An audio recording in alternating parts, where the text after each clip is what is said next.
चलिए देखिए, राष्ट्रपति देख रहे थे ना, राष्ट्रपति की आज क्या देखेंगे, क्या क्या शक्ति होता है राष्ट्रपति के कार्य एवं शक्तियाँ। ठीक है, कौन कौन सा शक्ति राष्ट्रपति को मिलता है। सर्वोच्च पद पे है, कल हम लोग कहाँ पे छोड़े थे, राष्ट्रपति को हटाने की बात किए थे, कैसे हटा सकता है। ठीक है, महाभियोग के द्वारा वो हो गया था। आज हम लोग देखेंगे राष्ट्रपति की कार्य एवं शक्तियाँ। तो देखेंगे सबसे पहले इसमें देखने वाली बात क्या है कि राष्ट्रपति को कौन कौन सा शक्ति मिला हुआ है, मिलता है। देखिए सबसे पहले राष्ट्रपति का कौन सा शक्ति है, कार्यपालिका का शक्ति। वो क्या आर्टिकल 53 क्या कहता है कि राष्ट्रपति जो है कार्यपालिका का हेड होगा।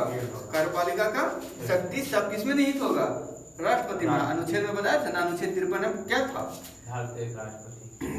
कि जो भारत के राष्ट्रपति होंगे वो कार्यपालिका के हेड होंगे। ठीक है, सब सारी शक्तियां राष्ट्रपति में ही निहित होगी। ठीक है, ये हो गया।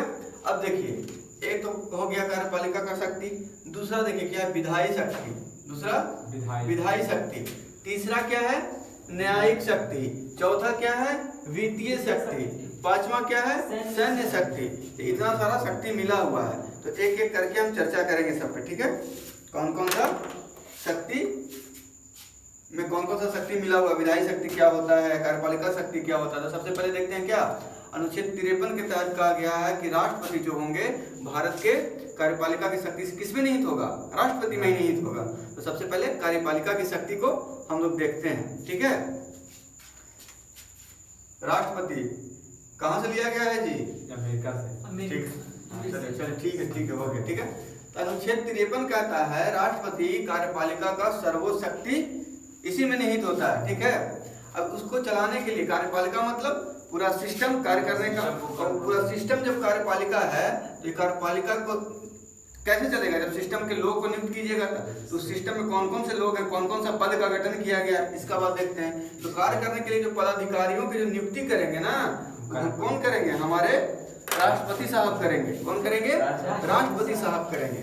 अब देखते हैं, सबसे पहले देखते हैं किसको नियुक्ति करेगा, राष्ट्रपति के बाद क्या आता है, प्रधानमंत्री। ठीक है, सबसे बड़े पदाधिकारी प्रधानमंत्री की नियुक्ति कौन करेगा, राष्ट्रपति। उसका है कि प्रधानमंत्री की नियुक्ति कौन करते हैं, तो राष्ट्रपति।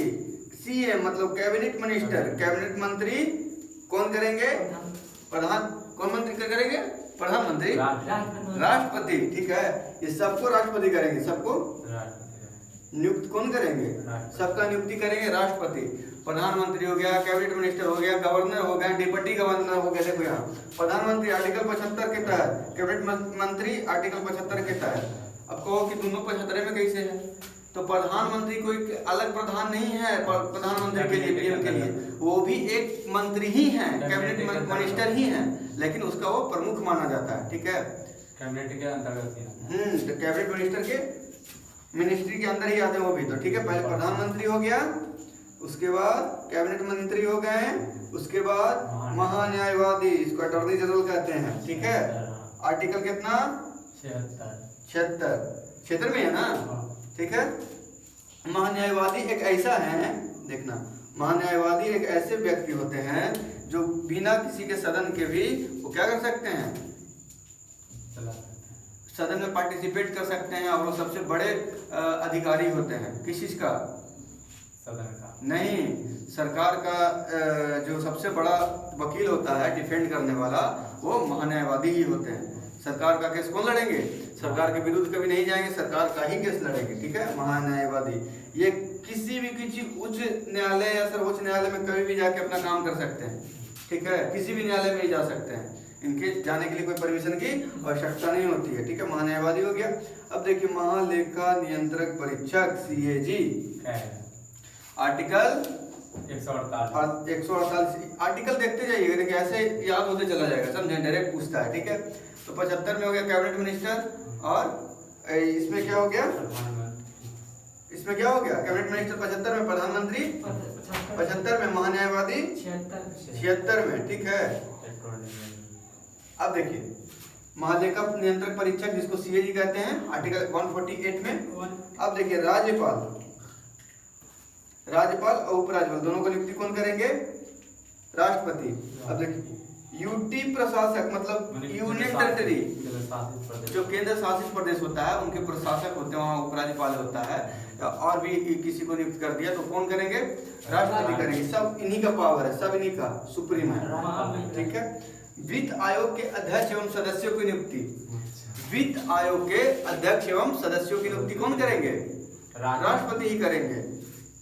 आर्टिकल कितना के तहत? 280। हमेशा पूछता है वित्त आयोग कितना में? 280 में, ठीक है। अब देखिए यूपीएससी संघ लोक सेवा आयोग के अध्यक्ष एवं सदस्य, ठीक है। जब आप लोग भी यूपीएससी की तैयारी कीजिएगा, यूपीएससी प्री मेंस सब कुछ हो जाएगा ना, तो लास्ट जो आपको अपॉइंटमेंट लेटर मिलेगा वो उन्हीं का सिग्नेचर से रहेगा। मतलब आपको नियुक्त कौन करेगा? राष्ट्रपति नियुक्त करेंगे। इसीलिए कहा जाता है कि उसको जो आईएएस आईपीएस होते हैं, क्लियर करके जाते हैं यूपीएससी, उसको बर्खास्त करना इतना आसान काम नहीं है, ठीक है। दबाव दे सकते हैं, ट्रांसफर कर सकते हैं, लेकिन उसको इस्तीफा नहीं दिलवा सकते हैं आप अपने तरीके से, ठीक है। ज्यादा दबाव नहीं दे सकते हैं, है ना। डीएम अपने आप में एक राजा होता है, समझे? जिला का राजा। एक जिला में 5 गो सांसद हो सकता है, 3 गो सांसद हो सकता है, 10 गो विधायक हो सकता है, लेकिन जिला अधिकारी एक ही रहेगा, डीएम, ठीक है। ठीक है। यूपीएससी भी कौन, उनको कौन नियुक्ति करेंगे? संघ लोक सेवा आयोग कौन करेंगे? राष्ट्रपति, सबका राष्ट्रपति, ठीक है। पिछड़ा आयोग, अति पिछड़ा आयोग, अल्पसंख्यक आयोग, अनुसूचित जाति आयोग, जितना भी तरह के आयोग है, समझे, सबका कौन करेंगे? राष्ट्रपति। जैसे अब ये बिहार में बना है कौन आयोग? युवा आयोग, ठीक है। तो सबका कौन करेंगे? राष्ट्रपति। जैसे अब राज्य में कोई आयोग का गठन होता है तो उसका करेंगे गवर्नर, लेकिन किसके अनुशंसा पे? राष्ट्रपति के अनुशंसा पे, ठीक है। अब देखिए ये हो गया। अब निर्वाचन मुख्य आयुक्त, निर्वाचन मुख्य आयुक्त जिसका सबसे ज्यादा उपयोग अभी हो रहा है, पहले तो बस ऐसे चल रहा था अपने तरीके से, अब उपयोग हो रहा है, ठीक है। निर्वाचन मुख्य आयुक्त कौन करता है नियुक्ति? राष्ट्रपति। तथा अन्य आयुक्तों की नियुक्ति कौन करता है? राष्ट्रपति, ठीक है। सर्वोच्च न्यायालय तथा उच्च न्यायालयों की मुख्य तथा अन्य न्यायाधीशों की नियुक्ति, ठीक है। सुप्रीम कोर्ट हो गया, हाई कोर्ट हो गया, उसका जो चीफ जस्टिस एवं जज होता है उसकी नियुक्ति कौन करेंगे? राष्ट्रपति ही करेंगे, ठीक है। अब अंतरराज्यीय परिषद का जो गठन करेंगे राष्ट्रपति ही करेंगे, ठीक है, समझे। तो ई हो गया कौन शक्ति? कार्यपालिका शक्ति, मतलब काम करने के लिए इतना लोग की नियुक्ति कर सकते हैं, और भी बहुत सारे पदाधिकारी के कर सकते हैं। जैसे आयोग है, जितना तरह के आयोग बना दीजिए आप, समझे, आयोग बना दीजिए, वो कौन करेंगे? राष्ट्रपति ही करेंगे। तो इससे समझ लीजिए कि ये सब जो मुख्य पद है ये सब की नियुक्ति कौन कर सकते हैं? राष्ट्रपति ही कर सकते हैं, ठीक है। तो ई हो गया कौन शक्ति? कार्यपालिका की शक्ति, ठीक है। इसके बाद आएगा विधायी शक्ति। विधायी शक्ति में विधायी की बात चर्चा करेंगे कि क्या क्या है विधायी शक्ति, कौन कौन सा बिल ला सकते हैं, कौन सा जो बिल आएगा कोई भी तो राष्ट्रपति के नाम से आएगा, क्या क्या होगा उसमें, हस्ताक्षर क्या करना होगा नहीं होगा वो आएगा। न्यायिक शक्ति में आएगा क्या क्या न्याय कर सकते हैं राष्ट्रपति, अंतिम क्षमादान, ये सब उसमें पढ़ना आएगा। वित्तीय शक्ति में आएगा कि राष्ट्रपति का वित्तीय शक्ति क्या होता है, इनका जो लेन देन होता है विदेश से कोई फाइनेंशियल इशू कराना हो तो वो बहुत सारे चीजें इसमें वित्तीय शक्ति में। अब क्या है? सैन्य शक्ति। तीनों सेना का जो प्रमुख होते हैं वो कौन होते हैं? वही होते हैं राष्ट्रपति। तो ये दूसरा दिन चलेगा, अभी यही देखना है, अब इसको समझना है। अभी सोच लीजिए कि इंडिया के सबसे बड़ा पोस्ट कौन? राष्ट्रपति के प्रधानमंत्री। कैसे? सबसे प्रथम नागरिक होता है देश का, तो प्रथम नागरिक होगा तो सर्वोपरि हो गए, सर्वोच्च हो गया वो, सर्वोच्च नागरिक ना हुए। पद तो कैसे हो गया भाई? नहीं, पद तो प्रधानमंत्री हो गया। नहीं, यही तो गलत है। प्रत्यक्ष रूप से अगर सबसे बड़ा कोई पद है तो राष्ट्रपति है, क्योंकि उनके सलाह से ही काम करेंगे प्रधानमंत्री। उनसे बिना पूछे कुछ भी नहीं कर सकते हैं प्रधानमंत्री। जितना भी बिल आएगा, नियम कानून जितना भी बनेगा, सब राष्ट्रपति के नाम से ही आएगा, राष्ट्रपति के हस्ताक्षर के बाद ही वो बिल बनेगा, समझे, नियम कानून बनेगा, ठीक है। इसलिए राष्ट्रपति देश का प्रथम नागरिक होते हैं। राष्ट्र का पति उनको ऐसे ही नहीं बोला है, ठीक है।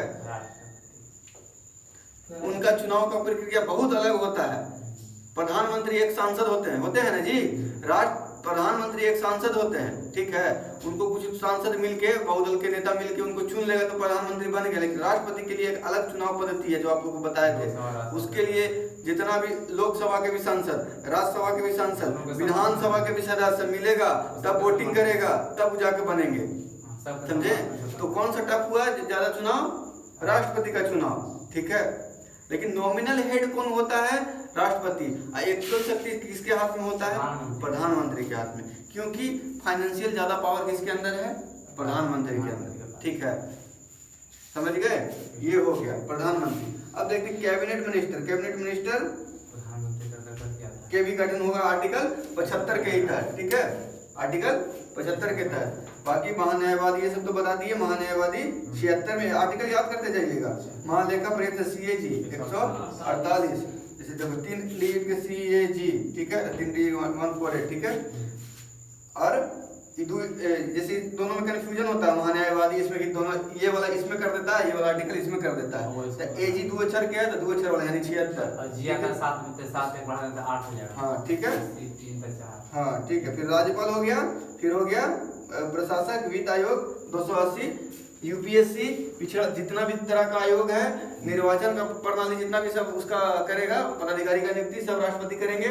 सर्वोच्च न्यायालय एवं उच्च न्यायालय के मुख्य न्यायाधीश एवं अन्य न्यायाधीश, यही क्या है? कार्यपालिका की शक्ति यही है, ठीक है, ठीक है।